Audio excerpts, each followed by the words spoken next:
معاكم في الفقرة الثالثة والجزائر.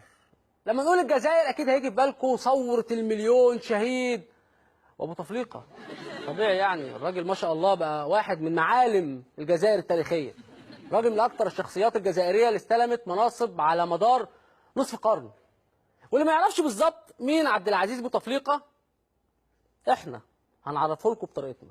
الاسم عبد العزيز بوتفليقة، السن غير معروف، استلم الحكم سنة 1999 ومش ناوي يسيبه لحد دلوقتي، يعني بقاله 18 سنة بالحكم، وده أهله لاحتلال المركز الثاني بعد الرئيس السوداني عمر البشير ب 27 سنة، وقبل رئيس النظام السوري بشار الأسد ب 17 سنة.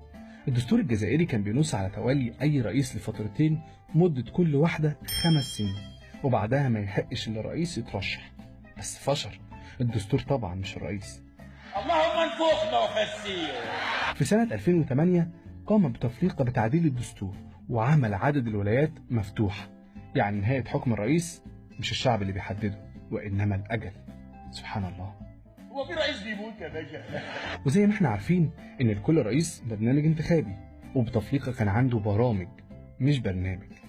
بس بآخر ولاية ليه ما كانش عنده برنامج انتخابي، لأنه ما كانش في الجزائر أصلا أيام الانتخابات، كان في المستشفى، ورغم كده فاز.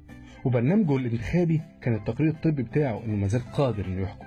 اشتهر بوتفليقة بتكرار كلام 3 مرات، محدش عارف ليه. أنها لا تنفصل ولا تنقسم، أنها لا تنفصل ولا تنقسم، أنها لا تنفصل ولا تنقسم. مطلوب منه اليوم يكون أسد، مطلوب منه اليوم يكون أسد، مطلوب منه يكون أسد. سنة 2006 قابل اللعيب الفرنسي المعتزل اللي من أصل جزائري زين الدين زيدان. بعدها زيدان عمل دورات تدريبية لكذا سنة ودرب فريق الشباب بريال مدريد، وبعدها استلم تدريب الفريق الأول وفاز معاه بدور الأبطال وكأس العالم للأندية والسوبر الأوروبي، ودلوقتي بينافس على الدوري والأبطال. وبرضه بوتفليقة ما زال رئيسا للجزائر. والله هكذا يقول الدستور، وهكذا تقول قوانين الجمهورية. بس زي ما بيقولوا الإنسان ممكن يصحى في يوم ويصحح خطأه، وده اللي عمله بوتفليقة بعد ما حس إنه زودها شوية في مدة حكم البلد، فراح قافل المدة المفتوحة لفترات الرئاسة وعملها بس فترتين، يعني فاضل له 11 سنة، وبعدها أكيد مش هيعدل الدستور ويرشح نفسه من جديد، إلا إذا إيه؟ لا، ما اتفقناش على كده، احنا لسه هيبقى في إذا. طب يا جماعة، عشان نجاوب على السؤال ده بصراحة يعني تعبنا جدا، ومعانا عبر الأقمار الصناعية سيادة الرئيس الجزائري عبد العزيز بوتفليقة الكرتوني. طبعا كرتون معانا. ازاي صحتك يا سيادة الرئيس بوتفليقة الكرتوني؟ مستشاري سياسي ومستشاري العسكري قالوا لي بأن صحتي جيدة. وايه دخل المستشارين في موضوع طب زي ده؟ سألك على صحتك يا أستاذ جو، الأمر المهم في صحتي هي قدرتي على الاستمرار في منصب الرئيس وقيادة بلدي الجزائر. تحيا الجزائر، تحيا الجزائر، فيفا الجيري. سيادة الرئيس ده لقاء تلفزيوني، مش حملة انتخابية. طب سؤال تاني ناس كتير قوي بتسأله، انت امتى بقى ناوي تتنحى عن الرئاسة وتلتفت لصحتك ولحياتك؟ يا ابني يا جو، الأعمار بيد الله، ولا حد فينا يعرف متى يأتي أجله. ونعم بالله، يا ريت الناس كلها تكون زاهدة كده في الحكم زيك. طب سؤال تاني مطروح برضه، انت ليه عدلت الدستور مرة تانية وحددت فترة الرئيس بولايتين بس، مع انك في التعديل الأول عملتها مفتوحة؟ اشمعنى يعني؟ أنا بصراحة لا أريد أن يأتي رئيس من بعدي ويحكم الجزائريين للأبد. أيوة، كل ما تتزنق خش بالاسطوانة دي، حافظينها، موضة اليومين دول على فكرة، عندنا تحيا مصر برضه أبديت جديد. طب سؤال، يعني بما انك هتترشح لولاية رئاسية 5، ممكن تحكي لنا شوية عن برنامجك الانتخابي؟ هل لديك ورقة وقلم؟ لا انت قول، واحنا اصلا بنسجل البرنامج، بس وحياة ابوك يا شيخ يعني اخرك نص ساعة. برنامجي الانتخابي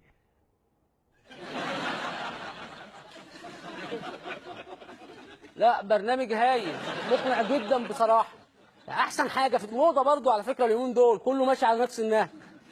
طبعا في ناس هتقعد تسال بقى ازاي بلد بحجم الجزائر امورها ماشيه ورئيسها مريض وعايش في المستشفيات؟ مين اللي بيدير شؤون البلد؟ مين اللي بيسهر على خدمه المواطنين؟ صح، مش اكيد بتسالوا؟ السر في الاحزاب اللي ماسكه البلد وبتديرها صح. عندنا مثلا جبهه التحرير الوطني اللي بتسمى حزب القفلان، هي اسمها كده، حزب التجمع الوطني الديمقراطي، حركه مجتمع السلم. الاحزاب الثلاثه دي هي اللي ماسكه في البلد وبتديرها، وبصراحه بتديرها في مناخ ديمقراطي صحي جدا. تخرج بان الاحزاب تتبادل نوع من الشتم لانها ما عندهاش خطاب واضح. والله واحد ميز ولا يزعزع العفلان. يا اخي هذا تكلم واحد مسؤول في المكتب الوطني تاع العفلان، واحد مسؤول في المكتب الوطني تاع العرب. وش قال؟ قال عندي على كل حال احنا التزوير المره اللي فاتت زورنا للمصلحه الوطنيه. عفلان اللي اسس الدوله الجزائريه. أسسنا التجمع الوطني الديمقراطي في 97، يعني 20 سنة حزب مفبرك. العفلان وقع على الاستقلال. هذا الرئيس نقول رئيس تاعنا الكل، واحنا نناقلوا في برنامجنا. لأن احنا هازم معنا التاريخ. لا يمكن أن نصدق من يزعم بأننا نذهب إلى إصلاحات جيل ثاني، لأننا لم نقيم أصلا إصلاحات الجيل الأول. احنا دولة ونص. ايوه انتوا دوله ونص، يعني دلوقتي عايزين بوتفليقه ونص؟ ده هتاخد التاريخ كله ولا ايه؟ يا عم المهم في الاخر يعني الشعب يختار بقى الامثل، واللي يطور الجزائر الشعب ينتخبه، واكيد الجزائريين والشعب الجزائري بيستنى الانتخابات على احر من الجمر، مش صح؟ نزلت كاميرا قناة النهار إلى الشارع الجزائري لاستطلاع الجزائريين حول الاستحقاق الانتخابي المقبلة عليه البلد. وشو هذا؟ الشعب هو سلطة التغيير. عاود ايه انتخابات؟ الشعب هو الحملة على بالك بها؟ ما على بالش بها، كاع على بالي، على بالي بالبطاطا. الشعب هو السلطة للتغيير. نكذب عليك والله ما على بالي. أن طائر السلام يأبى الرحيل دون رسالة مقنعة. انا اللي ما اعطانيش الحق ما نجيش معاه. الله عليك يا حاجه والله، ما يجيبهاش الا ستاتها والله. لا بس في حاجه غريبه، ايه ده؟ ازاي الشعب فقد الامل من الاحزاب؟ ليه؟ هو عشان يعني ماسكين البلد بقالهم سنين والبلد عماله تتدهور وتتدهور وتتدهور؟ على فكره الانسان لازم يكون عنده امل. انتوا عندكم الرئيس عبد العزيز بوتفليقه القدوه، خدوه قدوه وامل ليكم. شوفوا ازاي كان في المستشفى ومع كده ما استسلمش ورشح نفسه للانتخابات وفاز. فاز ولا ما فاز؟ فاز. لكن في النهايه برضه ده عينه صغيره من الشعب، لان مؤتمرات الاحزاب بيبقى فيها ناس كتير جدا، فيها تقريبا يعني كل فئات الشعب. المهم ملء القاعة هو الشعار الذي لجأت إليه الكثير من الأحزاب السياسية في ولاية ميلا، ومما يفسر هذه الفئة من الشباب القصر في نظر القانون الذين استقدموا في حافلات من مختلف البلديات لملء القاعة لا أكثر. بعمري 15 17 سنة ما كانش 14 سنة جابوني 17 سنة ثم يتشجرون لأنهم أطفال. عارف ان انتوا هتقولوا ان ده غش عشان بقى يظهروا في الاعلام ان الشعب كله هينتخب، صح؟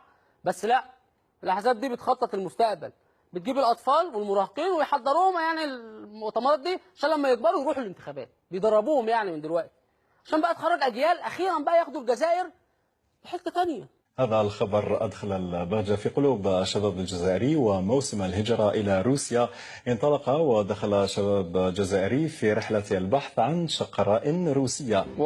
روسيا صاحبي ما طلعهاش ما تقولونيش ما زلني يعني هنايا شوفوني هنايا مازلني نتزوج ندير دار ندير افينين وما نوليش. كل واحد ورايو بالك كاين يحب يروح بالك كاين ما كانش حاب يروح. انا فرحان والله، انا فرحان بهذه تاع الروس، وحنا ان شاء الله يولوا هما يجوا عندنا ماشي حنا نروحوا عندهم.